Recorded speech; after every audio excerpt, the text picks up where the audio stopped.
Hello, this is William Bell. I want to welcome you back to another video on Matthew 24 and verse 36, where we talk about that day and hour. And the reason that I am including this video is because of a question that was asked from one of the videos on Matthew 24 and verse 36, and particularly about that day and hour and how it might reflect on Christ and his deity, etc.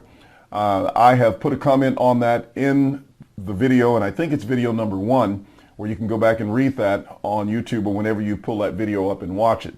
But there is another historical and cultural background to Matthew 24 and verse 36 that I didn't cover, that I had thought about covering, and I left it out, but I decided, okay, let's go ahead and put it in since the question came up. And I think this will alleviate the kind of questions that arise in terms of how does that affect Jesus' deity? Let me go ahead and say a little bit about that.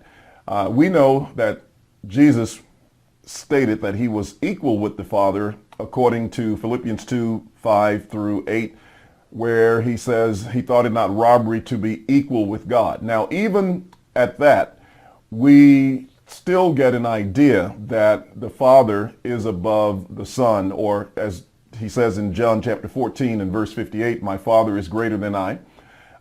In 1 Corinthians chapter 11 and verse 3, he says that Christ is that God is the head of Christ.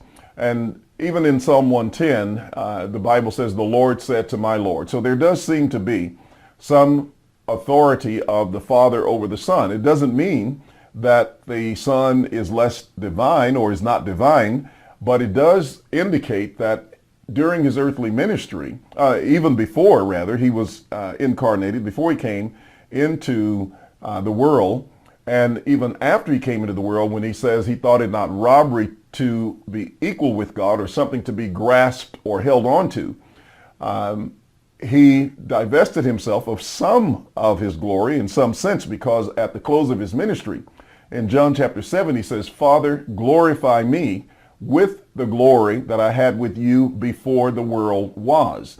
Now, if he was asking to be glorified with that glory that he had before the world was, that means that in some sense or measure, he had divested himself of some of that glory to come and take on human flesh. And so that meant that there was a possibility. And of course, knowledge is a part of the glory of God, because he's all-knowing. And we can look at, even with ourselves, knowledge is a part of our glory. You know, people who are wise and smart, intelligent, that's a part of their glory. 2 Corinthians chapter 4 and verse 6 talks about the knowledge, or the glory of the knowledge of Jesus Christ, of the gospel of Christ. So we can see how maybe not knowing that specific day and hour could be part of what might have been involved in divesting Jesus of some of the glory that he had with the Father before the world was. And yet there is still another background that we want to talk about. So here we want to look at the fact that the phrase that day and hour is part of the Hebrew idioms that was well known by their Jewish audiences and of course by the Lord himself. And I want to talk about that. Now, in a book called Blood Moons by Mark Blitz, and by the way, Mark Blitz is a dispensationalist. I don't agree with his applications, but he did observe, along with some other writers that I didn't get their names, but I do have the information documented, and it's all in the manuscript, so you can look at it. I've updated the manuscript. But the point is, this is what he had to say about that day and hour. And this is very, very important because it relates to the Jewish feast days. And there were 7 of those feast days. The first one, of course, was Passover, and it had a specific day on which it was observed. It was on the 14th day of the month. You had of Nisan. You had unleavened bread, which was the 15th day, or the day after the Passover. And then you had the Feast of Weeks, where you had the first fruits, which of course would have been the first day following the Sabbath. And then you had 50 days after the Passover, which was Pentecost. Following that, those were rather the spring festivals. And then you had what was called the fall festivals. And of course, the fall festivals were all in the same month. The first of them was the Feast of Trumpets. And that feast was on the first day of the month. And then you had the Day of Atonement, or Yom Kippur, which was on the 10th day of the 7th month. And then there was the Feast of Tabernacles, which is on the 15th day. And they all symbolize something. For example, the Feast of Trumpets was symbolized the king is coming. The Day of Atonement, of course, atonement or salvation. And then the Feast of Tabernacles, which was dwelling with God. Even the Passover and the first fruits was also a time that was indicated. Those were time. The first fruits actually indicates the resurrection. And then you have unleavened bread, which was Jesus' burial. And then, of course, the Passover, which was the time of his death. So all of those had a meaning to them. Now, what does this Feast of Trumpets, which involves the king is coming, what's that all about as it relates to that day and hour? And I had already spoke to you in a video where we were talking about that day and hour related to the time of the blowing of the trumpet, the sounding of the trumpet. So let's talk about that a little bit. Now, here's what Blitz says. He says, when you properly understand God's calendar and the feast days, you will realize that the Feast of Unleavened Bread, which falls on Nisan 15, is always during a full moon, as is the Feast of Tabernacles on Tishri 15. But the Feast of Trumpets, which falls on Tishri 1, meaning the first of the month, is always during a new moon. Because of the diaspora, the scattering of the Jews in other nations, it was celebrated for 2 days, but was known as one long day. Now, why was it 2 days long? It fell on the first, the new moon, and everyone needed to know when it would begin, especially those in other countries. And it took a while for their notification. They would light torches on the hilltops to pass the word on.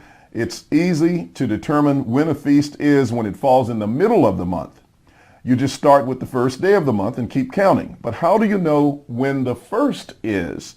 Because it was based on the temple declaration in Jerusalem and on the citing of the two witnesses. No one knew for sure the day or the hour of the feast, or that the Feast of Trumpets would begin. And you can find that in Blood Moons, Decoding the Eminent Heavenly Signs by Mark Blitz, page 81. So what he's basically telling us is that they'd have all these runners on these hilltops, and then they'd have these two witnesses who would be out there looking for the first sign of the new moon. And then when they found it, they would notify these runners, who would eventually go back to the priest and let them know, and then they would sound the trumpet, and thus the feast would begin. So here's another quote from another person who has written on the same topic. And of course, as I say, the links will be found in the actual article that you can go and check these out. He says, many of us have read the famous quote of our Messiah in the four Gospels when he declared that his coming would come at a time that no man knows. But how many of us knew that he was actually making a reference to the Feast of Trumpets? The Feast of Trumpets is known by the Jews as the day no man knows.